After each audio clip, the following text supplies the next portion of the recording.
हरे कृष्ण। ओम अज्ञानतिमिरान्धस्य ज्ञानाञ्जनशलाकया चक्षुरुन्मिलितं येन तस्मै श्रीगुरवे नमः। नमो विष्णुपदाय कृष्णप्रेष्ठाय भूतले श्रीमते भक्तिवेदान्त स्वामिनिति नामिने।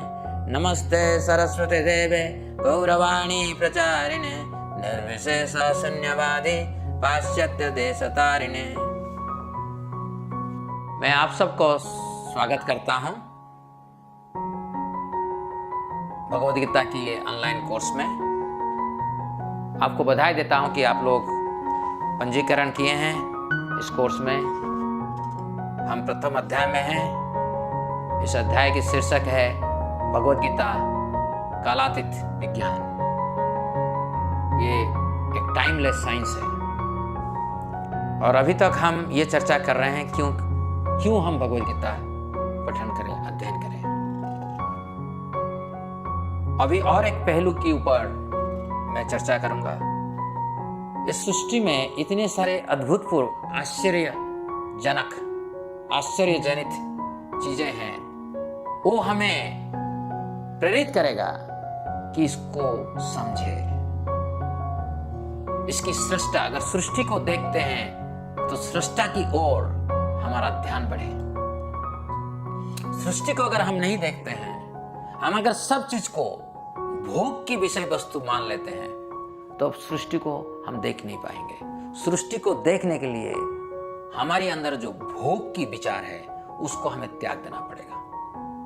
जब भोग के विचार को हम त्याग देंगे तब जाके हम सृष्टि को देख सकते हैं। नहीं तो हम हर चीज को भोग की वस्तु देखते हैं। और जब हम सृष्टि को देखते हैं असलियत में, तो हमें सृष्टि हमें सृष्टा की ओर ले जाता है, यानी कि परम सत्य की ओर ले जाता है। पहले हम देखते हैं अद्भुत शरीर। देखिए कैसे एक कोष से हम बढ़कर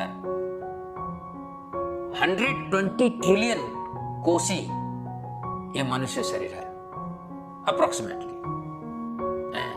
आपको ट्रिलियन समझ में आता है? ट्रिलियन हमारा भारतवर्ष की जो जीडीपी है 3 ट्रिलियन से कम है। भारतवर्ष की जीडीपी ट्रिलियन जो होता है 1000 बिलियन और 1 बिलियन होता है 1000 मिलियन।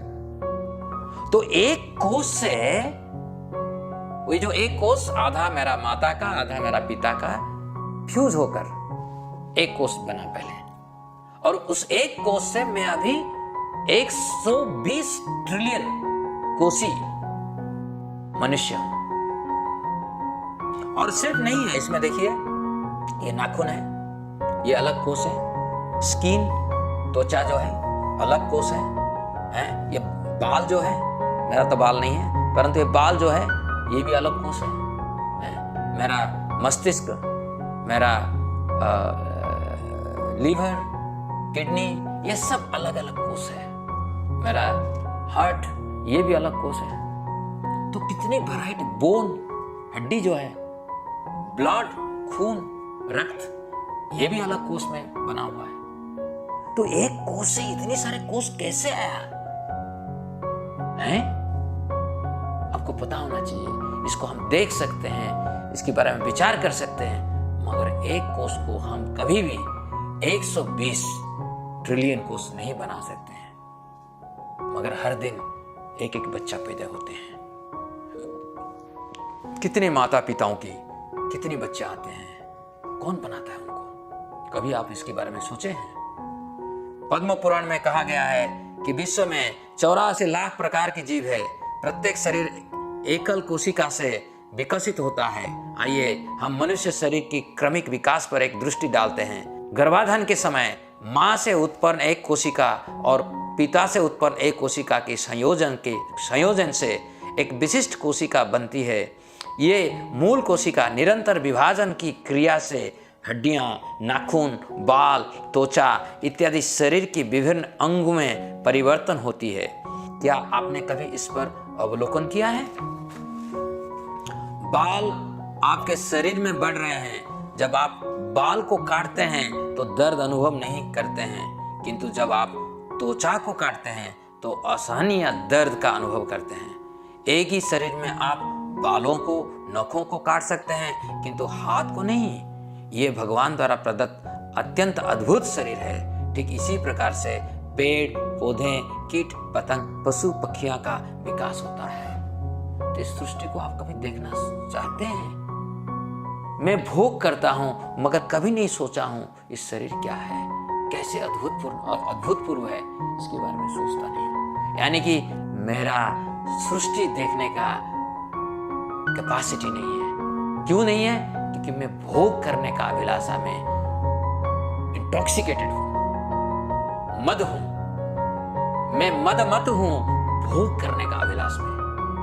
अत्यंत आश्चर्य की बात है कि हम इस प्रक्रिया का अवलोकन कर सकते हैं किंतु वैज्ञानिक तरीकों से इसकी नकल नहीं कर सकते। वैज्ञानिक मात्र भगवान द्वारा पहले से प्रदत्त वस्तुओं या जीवों के साथ खेल सकते हैं। ये आनुवंशिक तकनीकों का हेरफेर करके अधिक फल या सब्जियां उत्पादन कर सकते हैं।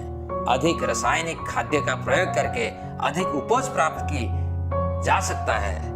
वैज्ञानिक इस प्रकार का हेरफेर कर सकते हैं किंतु प्रकृति की नकल नहीं कर सकते हैं। प्रकृति की इस विशेषता ने कई विचारकों का आकर्षित किया है। 2003 या 4 में एक नोबेल प्राइज मिला था वैज्ञानिकों को, जिन्होंने एक वर्म का एक कोशिका को लाकर उसको ऐसे एक एनवायरनमेंट दिए माइक्रोस्कोप के नीचे, ताकि वो सेल डिवीजन की द्वारा बढ़ सके, उसकी वर्धन हो सके। और ये जो वर्म था, इसकी मैक्सिमम जो कोशिका जो है वो करीबन 260-261 ऐसे कुछ था। तो इसको माइक्रोस्कोप के नीचे इसकी ऑब्जर्वेशन करना बहुत आसान था। और इन लोगों ने पूरा देखा कैसे सेल विभाजन होकर एक कोशिका बहुकोशिका बन रहा है, कब उसका डाइजेस्टिव सिस्टम बन रहा है, कब उसकी प्रोक्रिएटिव सिस्टम बन रहा है, कब इसकी लोकोमोशन सिस्टम बन रहा है। ये सब की चर्चा इन लोगों ने किया था। और ये कभी 60-70s में किया था। इनको 2002-2003 में उनको नोबेल प्राइज मिला था। तो देखिए ये सब चीज इतनी कॉम्प्लेक्स है, इतनी महत्वपूर्ण है, इसके बारे में अगर हम चर्चा करेंगे, विचार करेंगे, तो हम देख सकते हैं कि ये वैज्ञानिक लोगों को इसको देखा, परंतु इसको डुप्लीकेट नहीं कर सकते हैं। अभी तक कोई वैज्ञानिक जो है ऐसे नहीं आया कि लेबोरेटरी में घास बना सके सिंथेटिक केमिकल को लेकर। जैसे गाय घास खाती है, ड्राई घास, और हमें देती है दूध।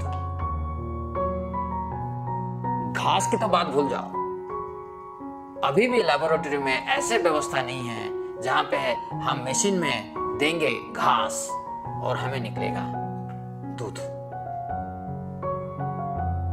तो भगवत गीता हमें पढ़ना चाहिए। पढ़ने से सृष्टि की जो बहुत सारे रहस्य है हमारे सामने आ जाएगा। एक सेल्फ रेप्लिकेटिंग मशीन, इसके बारे में बहुत चर्चा हुआ था 1949 में। एक बहुत बड़े वैज्ञानिक थे, इनके नाम था जॉन वॉन न्यूमैन। प्रतिकृति यंत्र एक ऐसी मशीन है जो प्रकृति को संसाधनों का प्रयोग कर अपने जैसी मशीन स्वतः तैयार कर देती है। ठीक उसी प्रकार से जैसे एक प्राणी अपने जैसे प्राणी को नैसर्गिक रूप से जन्म देता है। हम देखते हैं इस दुनिया में बहुत सारे जो नेचुरल लिविंग एंटिटीज हैं, जीव हैं, इनके अंदर ये क्षमता है कि अपने आप को वर्धन करा सकते हैं। जैसे कि एक जीवाणु दूसरा जीवाणु को जन्म देता है, एक मनुष्य दूसरा मनुष्य को जन्म देता है, एक वृक्ष दूसरा वृक्ष को जन्म देता है। ये एक स्वाभाविक प्रक्रिया है प्रकृति के अंदर, इसको कोई नकल नहीं कर सकता है। परंतु जॉन वॉन न्यूमैन ने सोचा कि क्या एक सिंथेटिक मशीन जो है और एक सिंथेटिक मशीन को जन्म दे सकता है। जैसे आप एक रोबोट को रखा है एक कंपनी में, एक फैक्ट्री में, वो रोबोट एक दिन के बाद वो आउटडेटेड हो जाएगा। क्या वो रोबोट जो सीखा है शॉप फ्लोर में रहकर एक और एक मशीन पैदा कर लेगा और अपना जो ज्ञान उसको दे देगा? ऐसा हो सकता है क्या? तो इस तरह की विचारधारा जॉन वॉन न्यूमैन के अंदर आया था। एक भौतिक गैर जैविक प्रतिकृति यंत्र का वैचारिक प्रस्ताव एक मानसिक प्रयोग के रूप में सर्वप्रथम महान गणितज्ञ जॉन वॉन न्यूमैन ने व्याख्यानों के माध्यम से सन 1948-49 में रखी थी। जॉन वॉन न्यूमैन की यह कल्पना थी कि एक ऐसी मशीन बनेगी जो हार्डवेयर तथा सॉफ्टवेयर दोनों प्रकार से स्वतः विकसित होगी। ठीक उसी प्रकार से जैसे मनुष्य में शरीर का आकार और विचार दोनों स्वतः विकसित होता है, ऐसे मशीन का आविष्कार यदि होता है तो हम कह सकते हैं कि भगवान की कोई आवश्यकता नहीं है। किंतु सामान्य बुद्धि से हम समझ सकते हैं कि यह कदापि संभव नहीं है। अब करीबन 60-70 साल हो गया, इस रास्ता में कोई प्रगति नहीं हुआ, कोई नहीं हुआ। इसके कारण है कि जो जीव जंतु हैं मनुष्य को मिलाकर, ये हम सिंथेटिक पदार्थ नहीं है, हम आत्मा है। क्योंकि आत्मा है इसीलिए शरीर की वर्धन हो रहा है, आत्मा है इसीलिए एक पेड़ बढ़कर हमें फल देता है, आत्मा है इसीलिए गाय घास खाकर भी देती है हम दूध। क्या हम प्रकृति की नकल कर सकते हैं? प्राकृतिक प्रतिकृति प्रक्रिया के चमत्कार भगवान की अटल संकल्प का प्रभाव है।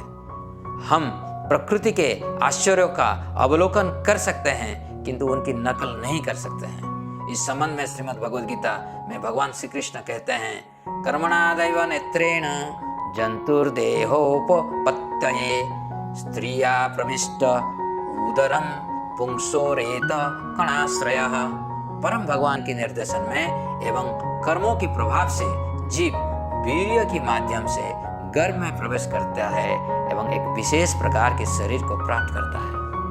हमारे कर्म के अनुसार हम एक पिता की वीर्य से माता की कोख के अंदर पहुंचते हैं और हमें एक शरीर मिलता है। और ये संभव होता है क्योंकि मैं आत्मा हूं। वही आत्मा है एक चींटी को एनिमेट करता है, वही आत्मा एक हाथी को भी एनिमेट करता है और वही आत्मा मुझे भी एनिमेट करता है। ये आत्मा है इसीलिए मैं बोल रहा हूं, आप सुन रहे हो। जब ये आत्मा इस शरीर को छोड़ देगा, आप क्या करेंगे? इस शरीर को लेकर 4 बैम्बू में डालकर भैरव घाट ले जाएंगे। हम एक तृण का निर्माण कर नहीं सकते हैं तो उच्च श्रेणी के जीवों की बात तो दूर है। यंत्र के द्वारा खाद्य पदार्थ का उत्पादन नहीं किया जा सकता है। उत्पादन वृद्धि में मदद ली जा सकती है। गाय घास खाकर दूध का उत्पादन करती है किंतु एक मशीन ये कर पाने में समर्थ नहीं है। यदि हम गोरक्षा और गो संवर्धन करें तो दुग्ध की पूर्ति स्वतः हो जाएगी, खाद्य सुरक्षा की गारंटी भी हो जाएगी। आपको पता होना चाहिए अभी मार्केट में, हमारी भारतीय मार्केट में हर दिन 65 लाख लीटर की दूध बेचा जाता है, परंतु उसमें सही दूध जो आयात होता है वो है करीबन 13 लाख लीटर, सिर्फ 13 लाख, यानी कि 500% मिलावट हो रहा है। इसके बारे में आप भी सोचिए। मशीनें हमारे आराम के स्तर को बढ़ाने में महत्वपूर्ण है, किंतु अन्न का उत्पादन करने में सामर्थ्य किसी भी मशीन में नहीं है। आप खेती में मदद करने के लिए ट्रैक्टर का उपयोग कर सकते हैं। मोटर भूमि में की गहराई से पानी लाने में मदद करती है, किंतु अन्न, जल और वायु का निर्माण मशीन नहीं कर सकती है। ये तो प्रकृति से ही प्राप्त होता है। जब बारिश नहीं होता है, हाहाकार मच जाता है कि नहीं? जब धूप होती नहीं है, सूर्योदय नहीं होता है, हर समय बादल छाया रहता है, तब आपको डिप्रेशन आ जाता है। जो वैज्ञानिक वर्ग प्रतिकृति यंत्र निर्माण करने में लगे हुए हैं, यदि ये अपना समय और ऊर्जा प्राकृतिक संसाधनों की संरक्षण और संवर्धन में लगाए तो लोगों का वास्तविक भला होगा। इस प्रकार बाजार में उपलब्ध जहरीले दूध और अन्न के प्रभाव से लोग बच सकेंगे। अतः जीव, अचेतन शरीर और चेतन आत्मा का रहस्यमय युग्मन है। भगवत गीता में इसी विषय पर विस्तृत चर्चा की गई है। तो मैं आप सबको भगवत गीता क्यों अध्ययन करें, इसके बारे में बताया। आगे जाकर मैं आपको बताऊंगा कि हम कैसे भगवत गीता को पढ़ें। Spirit of reading Bhagavad Gita.